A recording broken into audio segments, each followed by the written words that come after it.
I wish I wasn't afraid all the time, but I am. I know this world is screwed up, believe me, I know it better than most. Which is why I wanted to ask if there's anything I can do to help make it right. Please let me know. If you wish.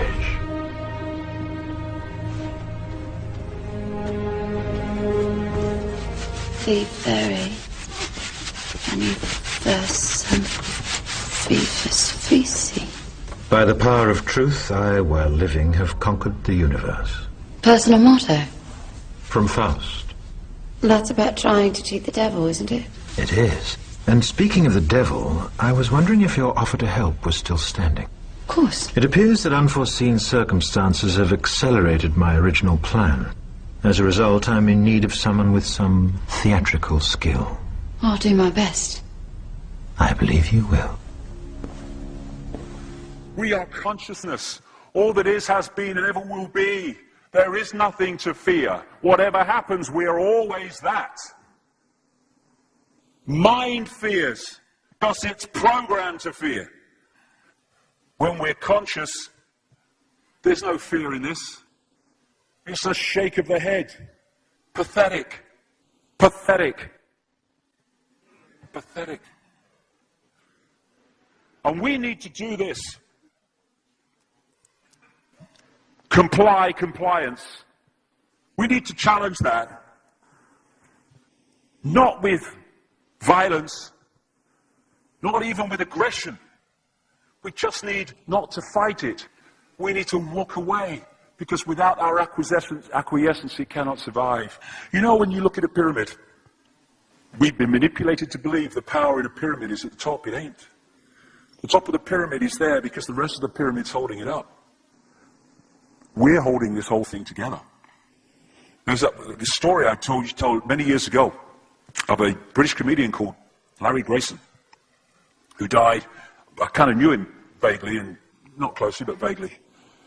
And I went to his memorial service in Covent Garden, and this other comedian did this tribute to his life in which he read out this story that Larry Grayson had told him. When they were going around the variety halls and the theatres in the 60s, they had this all-male show.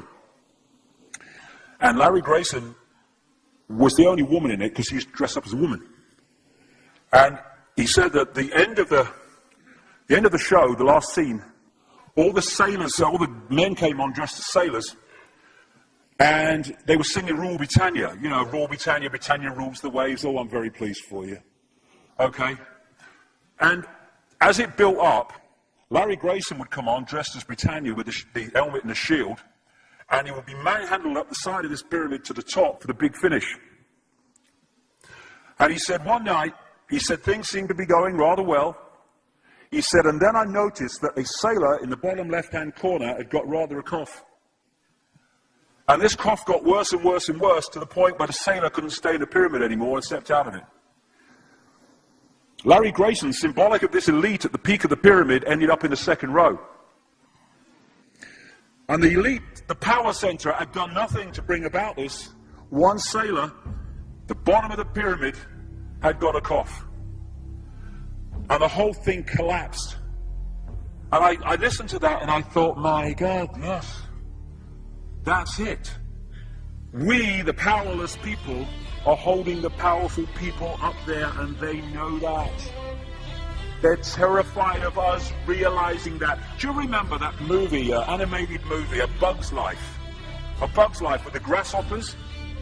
And what happened was, there was these ants, an ant island as they called it, and these grasshoppers used to come every year and take all the food, and the ants had to spend a whole year gathering the food together for the grasshoppers because they were terrified of the grasshoppers.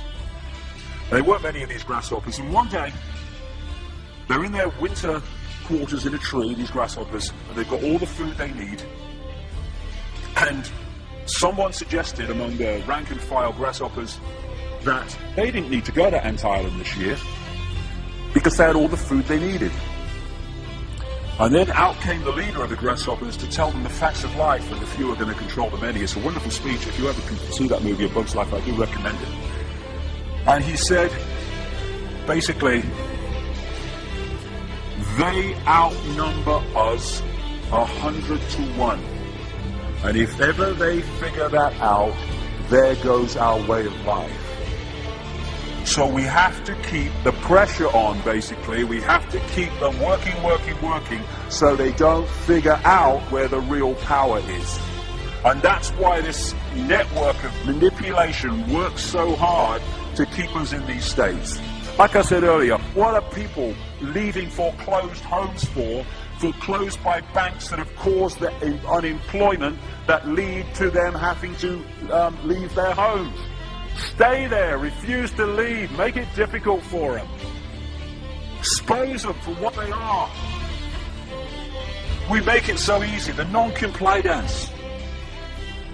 No longer will we just do it because we're told to do it. Is it just? Is it right? Okay, I'll do it. Is it unjust? Is it not right? I ain't doing it. We start to make the decisions on what we will and will not do based on our values and not some imposition from the dark suits.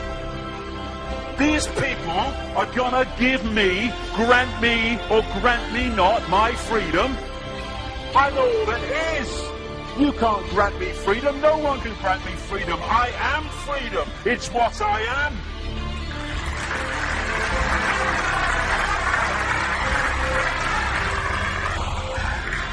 The big question, what would consciousness do? What would consciousness do in this situation? And when we ask that question, it really just changed the way we see the world. Not what would I do, mind, a little frightened. What would consciousness do? You know, this is a great line. If it's not right, don't do it. If it's not true, don't say it. And what would transform this world overnight is if we started doing what we knew to be right in the situations we face, instead of what we think is right for us in the moment. Not what are the consequences for me, or what's the best thing for me, how do I get the best deal out of this? What is right? What is just in this situation? If we started making decisions based on that, the world would transform overnight. These are very simple things. If we want a world of peace, then we need to be peaceful. We don't need to fight for it. We just need to be peaceful, and we'll bring that about. If we want a world of kindness, we need to be kind, and then it will naturally unfold. We don't fight for kindness. As Martin Luther King said, it's a wonderful saying, piece of oratory. Cowardice asks the question, is it safe? Expediency asks the question, is it politic? Vanity asks the question, is it popular? But consciousness asks the question, is it right? And there comes a time when one must take a position that is neither safe, nor politic, nor popular, but one must take it because it is right. And when enough of us do that, what is right will manifest by definition. And we're in this position now where this vibrational change, this energetic change is taking place, where we can start cracking these eggshells, where we can start becoming the full magnitude of who we are, where we can be consciousness in the now, using mind to experience this reality instead of being governed by it, turning the key to let consciousness in. We're being offered this opportunity now. No longer can we say we didn't realize who we are, we didn't know we could do that.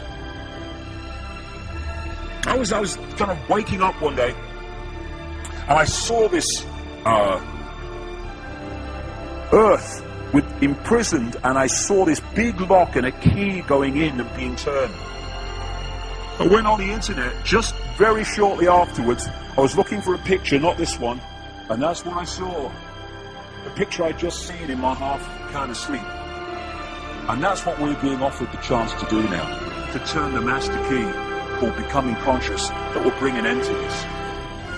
It's being given to us, we just need to take it. And to take it, we need to say enough. Enough of being enslaved by these people, enough of being enslaved by our manipulated ignorance, enough of being enslaved by the fear of being who we are.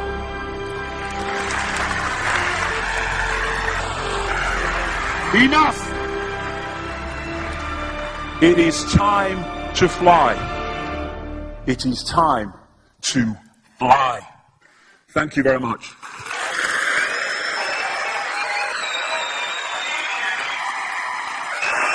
Thank you. Thank you very much. Thank you. Thank you. Thank you.